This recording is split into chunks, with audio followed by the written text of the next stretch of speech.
देखिए, जिस तरह से अभी आपने देखा अंतर चतुर्थक विचलन, इंटर क्वार्टाइल रेंज, जिसमें Q3 निकालना था, Q1 निकालना था और अंत में जाके एक सूत्र लगाना था IQR बराबर Q3 माइनस Q1।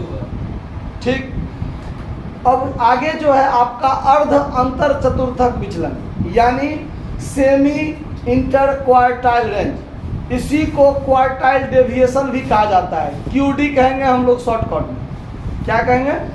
QD यानी क्वार्टाइल डेविएशन। इसमें भी वही काम है, Q3 निकालना, Q1 निकालना और अंत में एक सूत्र लगाना है। इसमें क्या लगा दिया है? अर्ध अंतर चतुर्थक विचलन। अर्ध यानी आधा, यानी Q3 माइनस Q1 जो होगा उसमें बट्टा में क्या कर दीजिए? 2 कर दीजिए, तो आपका सेमी इंटर क्वार्टाइल रेंज निकल जाएगा, यानी क्वार्टाइल डेविएशन निकल जाएगा। अब चाहे वो इंडिविजुअल सीरीज में हो, डिस्क्रीट में हो या कंटिन्यूअस में। आया बात समझ में? अब यहां ध्यान दीजिए, सेमी इंटर क्वार्टाइल रेंज या क्वार्टाइल डेविएशन यानी चतुर्थक विचलन, चतुर्थक विचलन ये निकालना है। इसको हम लोग शॉर्टकट में क्या कहेंगे? QD कहेंगे। आया बात समझ में? तो ये QD बराबर सूत्र हो जाएगा आपका, QD बराबर सूत्र हो जाएगा Q3 माइनस Q1 बट्टा में 2। ये आपका एक सूत्र हो गया। इसमें भी आपको कह सकता है, पूछ सकता है, कोफिशिएंट ऑफ QD निकालिए। क्या निकालिए?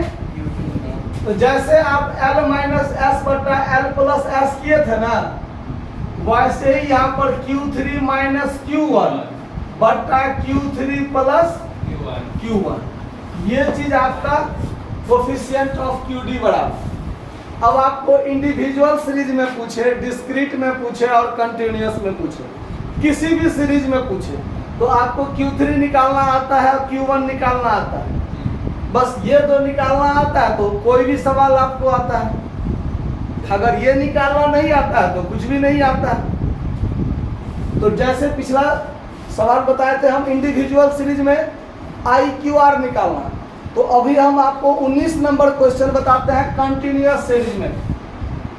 ध्यान दीजिए, 19 नंबर कंटिन्यूअस सीरीज में बताते हैं। इसको यहां पर घेर दीजिए। यहां से शुरू करते हैं, ध्यान दीजिए। सबसे पहले क्लास इंटरवल, फिर F,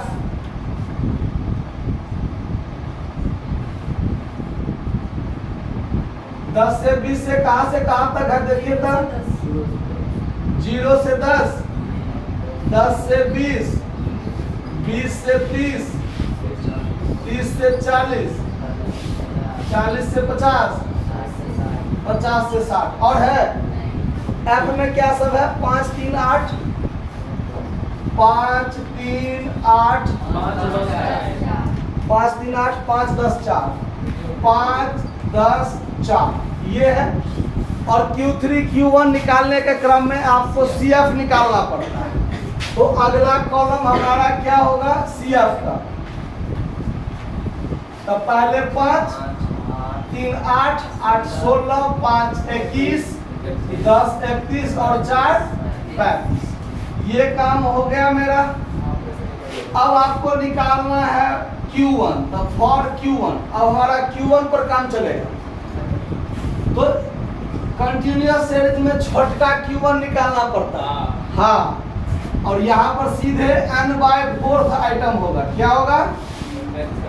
यहाँ पर n+1 नहीं करना है। n+1 का काम इंडिविजुअल और डिस्क्रीट सीरीज में होगा।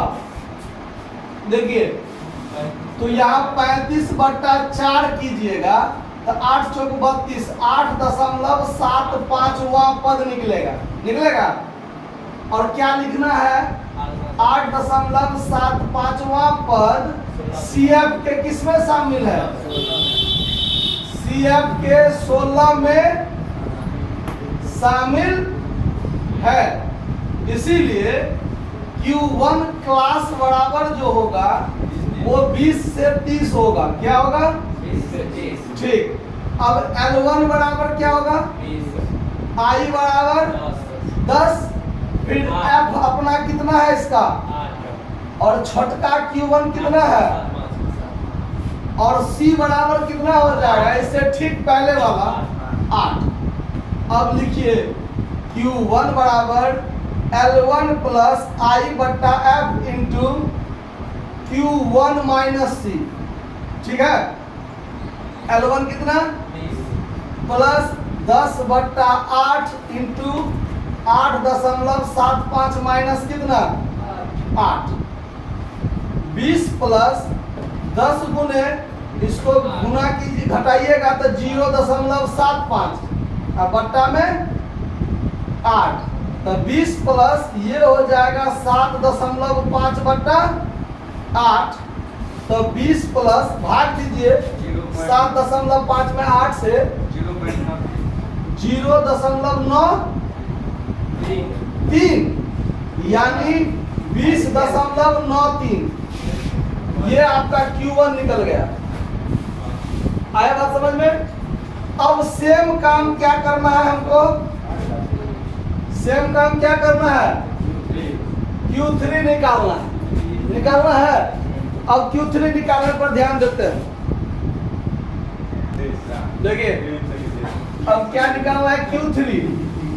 तो Q3 के लिए सबसे पहले क्या निकालना पड़ता है? छोटका Q3 यानी 3 into n plus 1 by 4th item होगा। अच्छा देखिए हम सीधे 3n/4 3n/4। यहाँ क्या होगा? 3 गुने n का मान कितना है? 35/4 यानी 105/4 यानी 26.25वां पद होगा। ये बात समझने में कोई दिक्कत? अब चलिए लिखाएंगे, चूंकि 26.25वां पद CF के किस में शामिल होगा? 33 में शामिल होगा। 33 में शामिल है, इसीलिए बड़का Q3 क्लास बराबर 40 से 50 होगा। बात करना जरूरी है बैच में, बड़ा पूर्वक वाला बात करते हैं आप लोग। सवाल समझने पर ध्यान दीजिए। L1 बराबर क्या होगा? I बराबर अंतर 10। F इसका F कितना है? 10। छोटका Q3 कितना है? 26.25 और C बराबर कितना हो जाएगा? 21। ठीक है। अब ध्यान दीजिए Q3 बराबर सूत्र बनेगा L1 प्लस I बट्टा F इंटू छोटका Q3 माइनस C। L1 कितना? 40 प्लस 10 बट्टा 10 26.25 माइनस 21। C का मान क्या है? 21। ये से ये तो कटिए गया, तो 40 प्लस ये घट के जो आएगा 5.25 वही हो जाएगा आपका 45.25। ये क्या निकल गया? Q3। अब आपको कहता है आगे निकालने के लिए QD निकालने के लिए, क्वार्टाइल डेविएशन निकालने के लिए। तो QD बराबर सूत्र क्या होता है? Q3 minus Q1/2। तो Q3 कितना निकला है? 45.25 और ये निकला है आपको 20.93 और बट्टा में क्या हो जाएगा? 2। ये घटाइए कितना होता है? 24.32 बट्टा 2 करेंगे तो 12.16 हो जाएगा आपका कौन चीज? QD है आंसर। तो ये आपका QD। इसमें और कुछ पूछ रहा है, कोफिशिएंट ऑफ QD भी पूछ रहा है जी। ना। हाँ देखिए, तो अब यहाँ लिखिएगा कोफिशिएंट ऑफ QD QD बराबर, तो Q3 माइनस Q1 बट्टा Q3 प्लस Q1, 45.25 माइनस 20.93 बट्टा 45.25 प्लस 20.93, घटाइएगा तो 24.32 होता है, और जोड़िएगा तो 5 3 8 9 2 11 का एक हाथ में एक, 45 और 20 65 है एक 66। अब इससे इसमें भाग दीजिए और देखिए कितना होता है। 0.36 आता है, 367 है आंसर। ये आंसर देखकर बोल दिए हैं, इन्हें जो आंसर देखकर बोल देता धड़ाक से काम निकल जाएगा। ऐसा काम नहीं कीजिएगा। धन्यवाद, नोट कर लीजिए। Very good.